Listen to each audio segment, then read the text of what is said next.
मेरी 2 सालियाँ हैं, दोनों विवाहित हैं। छोटी वाली कनाडा में है, बड़ी वाली पिंकी यहीं भारत में थी। उसने भागकर शादी कर ली थी, वो भी जाति से बाहर जाकर।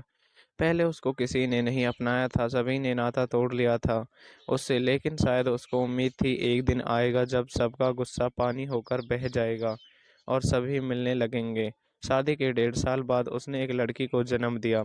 धीरे-धीरे कुछ सामान्य होने लगा, मिलना बरसना चालू हो गया। अब वो अपने पति के साथ घर आने-जाने लगी।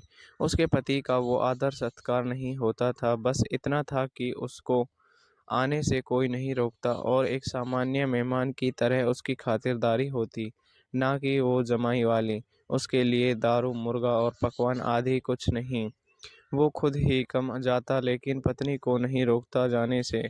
उसका अपना घर भी नहीं था, किराए पर रहते थे। उसको उम्मीद थी कि ससुराल से उसकी पत्नी का बनता हिस्सा एक दिन मिल जाएगा, क्योंकि उनका भाई नहीं था। इसी लालच से शायद उसने भी शादी की थी। जब उसको लगा कि दाल जल्दी नहीं गलने वाली तो उसने अपने घर में झगड़ा लड़ाई करना शुरू कर दिया। दोनों में रोज-रोज लड़ाई झगड़ा होने लगा। पीट देता, घर से निकाल देता, वो मायके आती, फिर कुछ दिन बाद वो गलती मान माफ़ी माँगता और उसको ले जाता। इस बीच उनका एक लड़का हुआ। अब उनकी ज़िंदगी पटरी पर आने लगी। ससुराल वालों ने उनको एक छोटा-सा घर खरीद कर दे दिया, तो दोनों की ज़िंदगी अच्छी चलने लगी, बच्चे बड़े होने लगे। अब कभी-कभी वो मेरी साली पर शक करने लगता और झगड़ा हो जाता। मेरी साली ही बहुत ज़बरदस्त माल, उसकी जवानी हाय तौबा थी। उसके आम का उसका ख़ास आकर्षण का केंद्र थे। उसकी लड़की सोनिया बचपन से बहुत गोलू-मोलू सी थी। फिर मेरा रिश्ता उस घर में तय हो गया जब तब उसकी लड़की की उम्र 10 साल के करीब थी। शादी के बाद सबने हमें खाने पर बुलाना चालू कर दिया। मेरी मर्दानगी मुँह बोलती है, मुझे अपने मर्द होने पर नाज़ है। मैंने भी नोट किया कि मेरी बड़ी साली कुछ-कुछ चालाक है, ज़्यादा नहीं।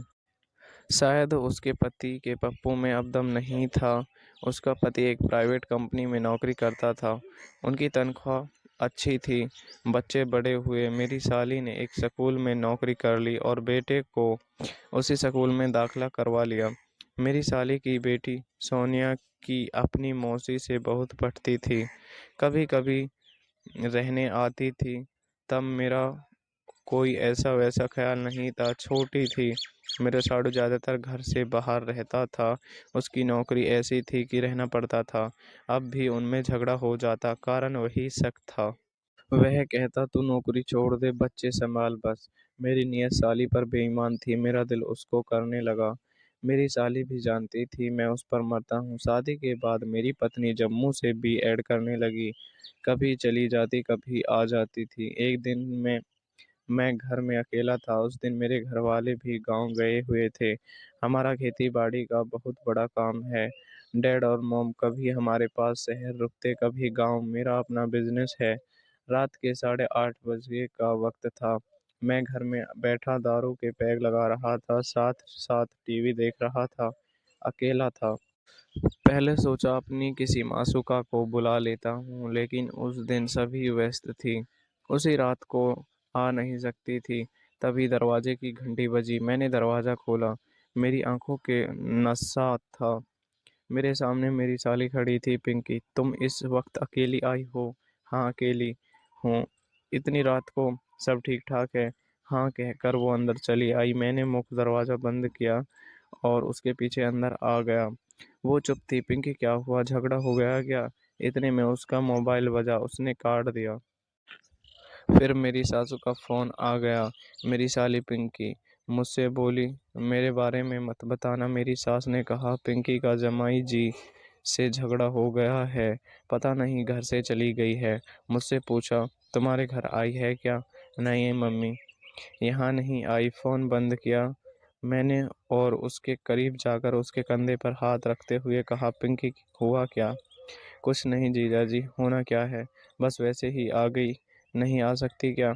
ऐसी बात नहीं है। मैंने उसके कंधे से हाथ उसकी पीठ पर फेरते हुए बोला, क्यों नहीं आ सकती? इस वक्त आई हो ना, इस अकेली। इसलिए वो खड़ी हुई और मुझसे लिपट गई। उसकी छाती का दबाव जब मेरी छाती पर पड़ा, मैं तो पागल होने लगा। वही लड़ाई झगड़ा, वही बचकानी बातें मैंने भी पी रखी थी।